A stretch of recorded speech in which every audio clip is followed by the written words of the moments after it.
Hey guys, what's going on? Kel back here once again, representing the 40k YouTube channel. We're going to bring you another video today, another faction focus video, and today it's going to be all about the Tau Empire. If you're new to the channel, this is 40k. We post Warhammer 40,000 content every single day, sometimes multiple times a day, just like today. We hope that you stick with us, watch the video all the way through. If you like it, hit that like button. It really does a small channel a lot of good. And if you would like to subscribe to the channel, like I say, we do videos every single day. And every sub counts because me and Carl are trying to make the channel into something special, into something big that we can do full time as opposed to boring work. I've just uploaded another video regarding some Inquisition characters. And at the time we had 47 subs. And I've just gone on now, and it's just gone up by 48. It's gone up to 48, sorry. The name hasn't come through yet, but when the names do come through, we often give shout-outs, and we always reply to any comments on the channel. So if you go back and watch old videos that we've done over the past sort of 2-3 weeks, leave a comment and reply to everything, okay? But this video, like I said, is all about faction focus, all about the Tau, so let's get into it. And before I start, I will admit, I ain't the biggest Tau fan. The Tau have shot me off the board more times than I've had hot dinners. So, with the new rules for Overwatch, it would be easy to think that the Tau Empire has lost one of its most powerful advantages. Well, in today's faction focus, with the help of one of Commander Puritide's foremost students, Brian Pullen, we can happily inform you that this is far from the case. Oh, here we go. Here we go. The Tau are going to get to be able to shoot Overwatch whenever they want. I can see what's coming. Let's crack on and find out why. And here we have the Tau, a picture of the Tau with lots of guns and lots of Overwatch and lots of firepower, as the Tau generally do. They can be a really annoying army to just sit back and shoot, especially when they put marker lights and stuff on like that. However, I did watch a battle report recently where a guy played a very in-your-face aggressive Tau where some of his weapons, or most of his weapons, weren't over 18 inches in distance for shooting. It was really interesting to watch. And if I can, I will put a link in the description below for that battle report. So who are they? When the Imperium first encountered the Tau, some 6,000 years before the era Indomitus, they were little more than warring tribes of savages. Then the Ethereals came, regal and imperious beings whose mere presence seemed to possess an intrinsic power to unite the Tau people. With the Nis civilization working together as one for the greater good, the Tau Empire developed an astonishing rate. Divided into 5 castes, the fire, air, water, earth, and ethereal, all working seamlessly towards a common goal, the Tau Empire flourished exponentially. Despite having no psykers or methods for reliably transversing the warp, they have since launched 5 great spheres of expansion to colonize, annex, or should negotiations fail, conquer new worlds in every direction from the original sept world of Tau.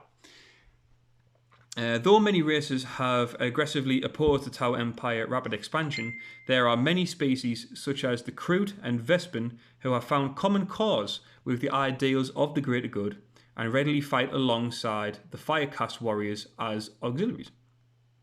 And then we have some Tau, one with his mask off, and of course lots and lots and lots and lots and lots and lots and lots of drones. How are they playing the new edition? For this bit, we've awoken Brian Pullman from cryogenic status to bring us the teachings of Commander Puritide in person. Since thawing out, Brian's been busy playtesting and even winning a recent grand tournament stateside. Just don't tell Commander Shasera, yep, or she may enter next year's event to prove her supremacy, and that would hardly be fair on all of you. Brian says the Tau Empire will benefit from a huge number of improvements in the new edition, representing significant changes to how the army plays. The Tau specialise in using small units such as drones, small units such as drones, like 500 of them, that can spread out and control the board.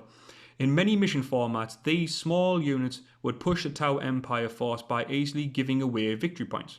However, it's possible to select secondary objectives for the new missions that emphasize board control over the destruction of enemy units, allowing the Tau to really lean into this specialism.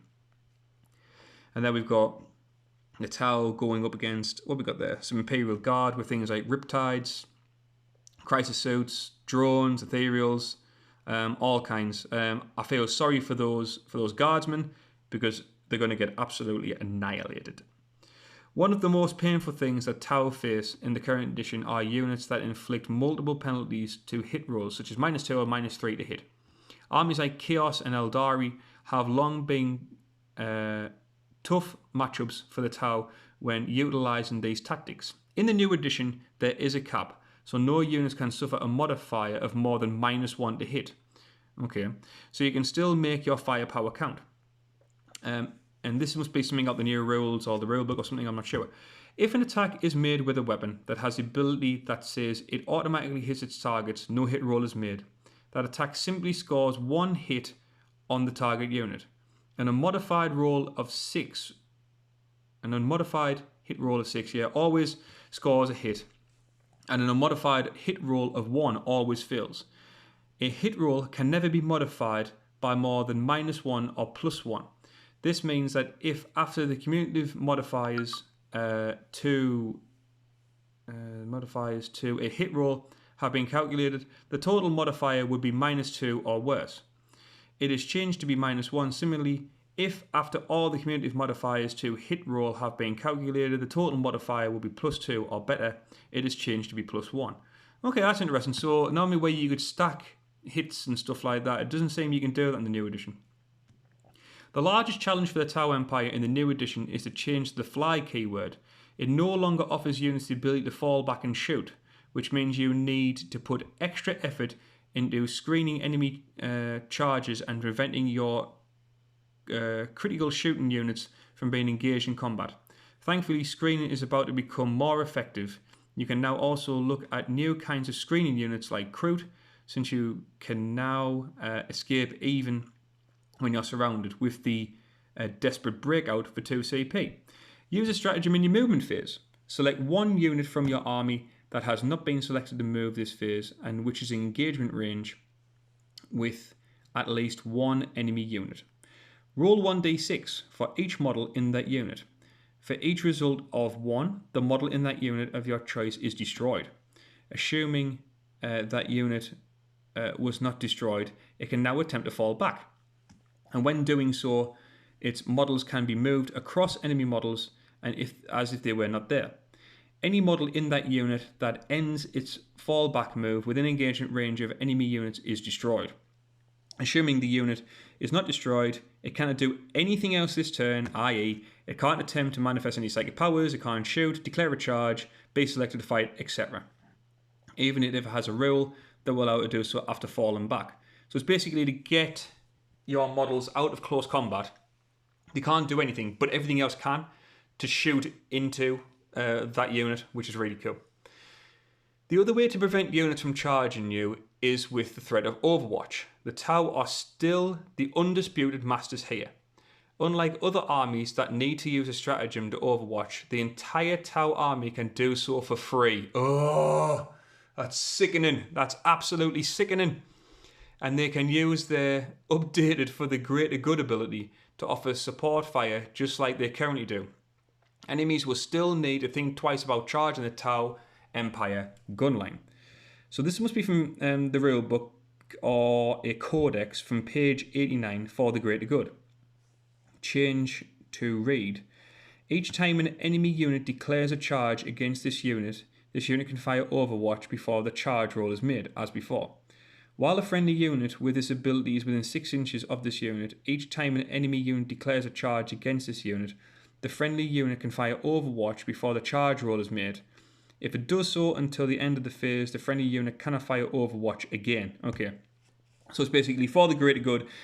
One squad of guys is getting attacked, they fire Overwatch, but they can see they've got some friends over there and they want to fire Overwatch in them again. And a designer's note, this allows the tower units to fire Overwatch in the same way that they did in the previous edition, and as such, units with this ability do not require the fire Overwatch stratagem from the Warhammer 40,000 core book in order to do so. The tower play best as a highly mobile army that uses many small units to take control of the battlefield. These can be small drone squads or even the fleet-footed crew. Behind these multi-layered screens, you'll want trusted battle suits like Riptides, Broadsides and Ghost Keels. Vehicles like Hammerheads and Sky Rays are also even better with the freedom to move and fire at full effectiveness. The Tau Empire is now faster than ever, which will be a great advantage in the new edition. And it goes on to key units. So, thanks Brian.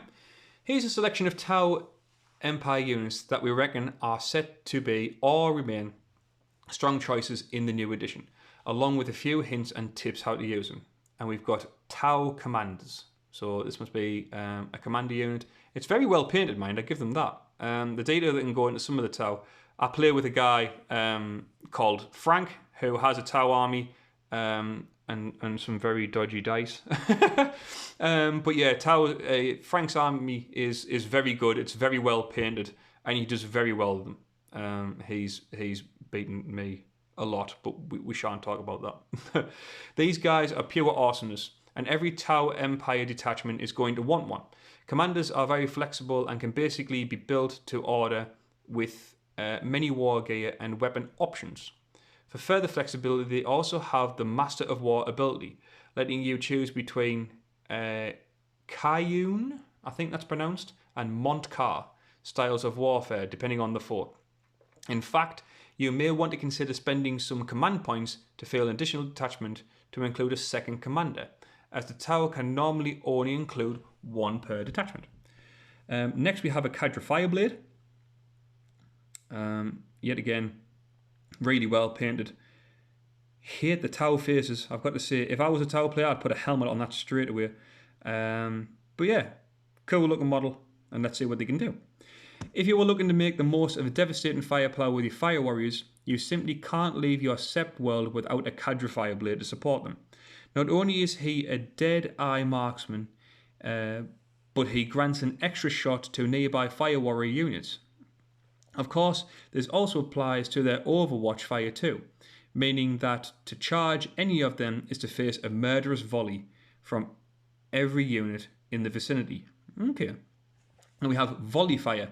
Models in the same Sept, units within 6 inches of any friendly Sept Cadre Fireblade may fire an extra shot with pulse pistols, pulse carbines, and pulse rifles when shooting a target within half the weapon's range. Okay, very powerful. More shots into Overwatch. Just what the town need. More Overwatch. And then we come on to the Storm Surge. The big, meaty, just guns for days thing that sits there and blows me off the board every time I face it. It is a pain. Look at you. Missiles for days, legs and anchors and all sorts. Oh, you massive pain. The undisputed master of area denial in the Tau army positioned a Storm Surge to lock down a fire corridor between obscuring terrain. It stabilizes anchors, and it will reliably obliterate anything in front of it. Its presence alone is often enough to force your opponent's hand to avoid suffering the explosive consequences of leaving the Storm Surge free to do its work, meaning you can use its massive bait to set up deadly counterattacks with your other units. And the stabilizing anchors, what do these do? A Storm Surge may deploy its anchors at the end of your shooting phase. While the anchors are deployed, it may not move for any reason and cannot pile in and attack in the fight phase. But you can add 1 to its hit rolls. The Storm Surge can retract the anchors at the beginning of any of your movement phases and can then move, shoot and fire normally. How are you planning to serve the greater good in the new edition? Let us know on Warhammer 40,000 Facebook page, Instagram and on Twitter using the hashtag New40k. But like I keep saying, instead of doing that, because you're already here, leave the comments with me and Cole, because we know what we're talking about. Yeah, guys, leave the comments with us. We love the comments that you guys leave. Some of them are really good, and they get more comments going. They're really in-depth. We love reading them, and we love responding to them.